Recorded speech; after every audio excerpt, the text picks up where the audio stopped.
家好，我是 Judy， 欢迎大家再度收看589操盘笔记，让操盘人带你走向财务自由的目标。我们今天很高兴延续上周又请到了 Pigeon 保德信大中华基金经理人，然后陈顺金陈协理。你好，你好，我们请陈协理自我介绍一下。大家好，我是 Pigeon 保德信大中华经理人陈顺金。今天很高兴能来到589操盘笔记，跟大家分享投资的心得。非常谢谢陈协理。那我们这边又收集到一些观众在上个礼拜看了我们节目的时候，又提了一些问题，所以我们这次再来请陈协理为我们做精辟的分析。那我们收集到的第一个问题就是说有些投资人就是说现在有投资在大陆上，那不晓得说他想知道大陆的经济好坏的话，要看哪些经济数据呢？好的，其实，在大陆投资跟在其他地方投资都还是有很类似的一个地方哦。那我们首先看的还是 GDP 的一个数据哦。那不过呢，在大陆来看的话，其实它跟台湾或其他的地方可能会有一些不一样的一个情况，就是大陆还是偏向比较多计划经济的一个影子哦。所以呢，他们每年政府会制定整个就是官方的一个目标，像是今年来看的话，大陆政府制定的目标就是5.5%哦。OK， 那可以那个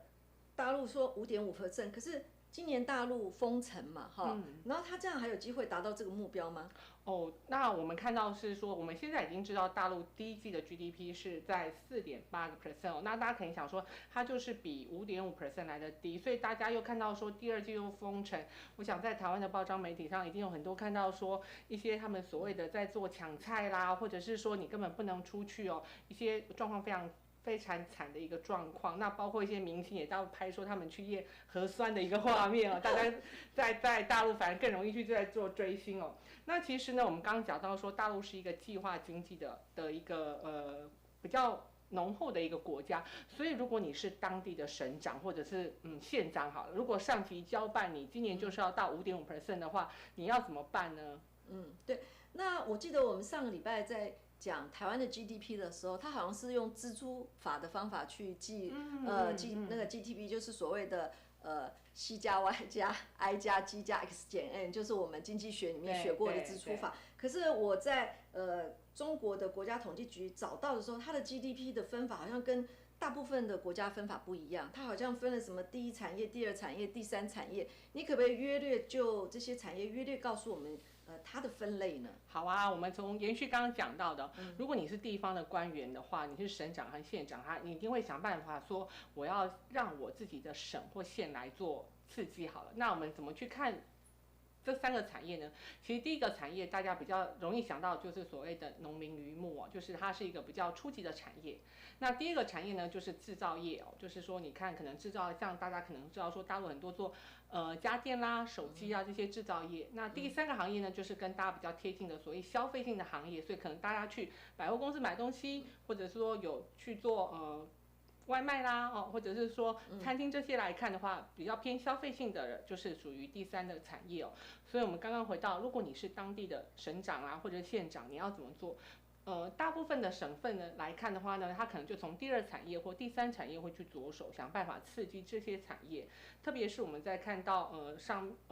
第一季的数字来看的话，第三产业就是消费相关的产业，可能占到6到7成，但是它的数字来看呢，它的成长在第一季呢是不到5.5%，它大概只有4%。那如果你是刚刚讲到了，你是一个省长、县长，你一定会想说，哇，那我一定要想办法刺激，或者是说我是政府的高级官员来看的话，中央的官员来看的话，你看到这数字，你想说，如果我今年要达成来看的话，我是不是要从最大的产业、第三产业、消费性的产业来刺激？因为它现在占的 GDP 最大，然后呢是最落后的。那听完这样的话，我们更有兴趣知道说什么是所谓的第三产业，能不能请你讲的再详细一点呢？好啊，那我们可以看到上面的图卡哦。其实，在第三产业来看的话，我们可以看到说它是除了第一及第二产业的活动以外的产业。那我们刚刚可以讲到说，像是第一产业呢，就是像是农林渔牧或者是制造业，所以第三产业比较多，像是批发零售啦、交通运输啦，像大家最近很熟悉的，譬如说一些大家喜欢订包裹，那你就要物流业来做一些运输。还有一些科学研究啦、技术服务这边的产业。那另外说居民服务修理跟其他的行业，像是大家可能住在大楼，那在大陆叫做小区，你小区就很多，或者是大楼很多所谓的物业管理，就是我们这边的叫保全是吗？对。然后另外呢就是教育的行业哦，那大家其实，在大陆也知道说补习班也是非常多的哦。那另外一个呢，就是跟公共社会相关的有一些组织这边，所以大家可以简单讲出，大家在生活中跟消费有比较关系的行业就是第三产业。那这也是在中国政府今年在刺激港到封城，其实是这些产业受到影响最大，那也是最需要有一些刺激方案，让他们达到经济会到5.5的一个目标。OK。经过陈协理的详细解释的话，我相信各位投资人对第三产业这个地方一定会有深刻的印象。那大家都要把它记起来，因为我们后面讲到产业的时候，尤其是讲一些原物料制造业的时候，这些产业会再度出来哈。好，那接下去我们投资人的第4个问题就是说，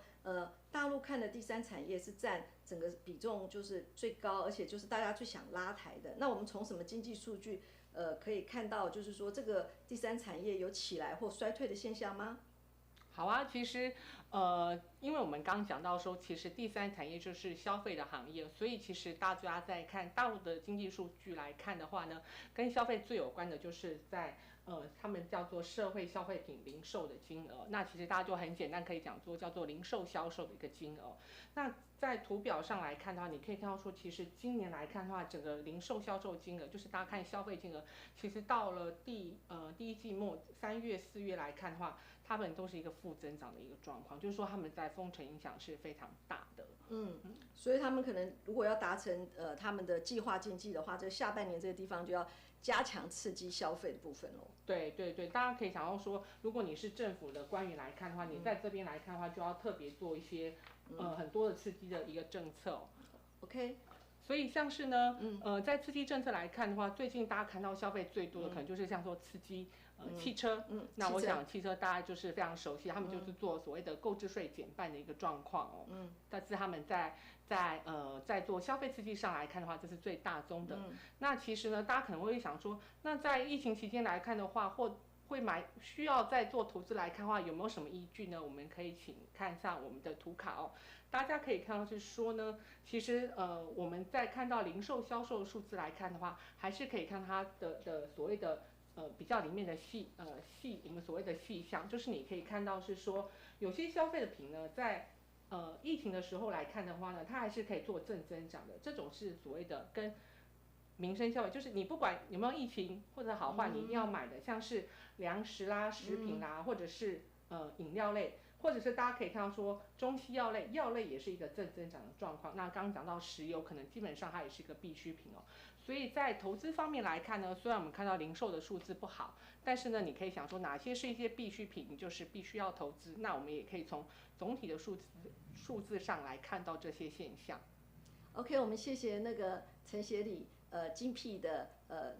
分析。从这一点我们可以知道，就是说，首先我们要知道的第一点就是说，大陆这个经济体。因为它是计划型经济，所以它的 GDP 所展现的方式跟别人不一样，就是有分3大产业。那我们最需要关注的就是第3大产业这个地方，因为就是等于他们内需的消费力要想达到计划经济的话，就一定要迅速拉升这个。那迅速拉升的过程之中，那又刚刚陈协理已经介绍过，就是说跟民生相关的可能是一定。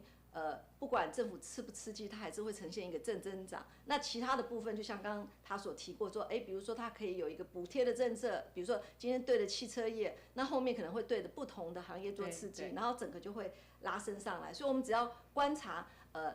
那大陆那个就等于说政府的动作的时候，我们就可以去发现我们投资的一些会受惠的产业就会慢慢的浮现出来。对。那我们今天非常谢谢那个陈协理来到我们现场，而且跟我们介绍了大陆的状况。不晓得你下个礼拜要带给我们什么呢？我想在看完大陆之后来看的话，我们可以去美国看看美国联准会要做什么。OK， 那整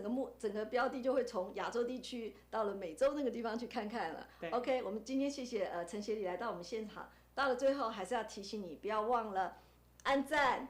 订阅。分享，并且开启你的小铃铛。那我们下个礼拜再见喽！再见。嘿，拜拜。拜拜。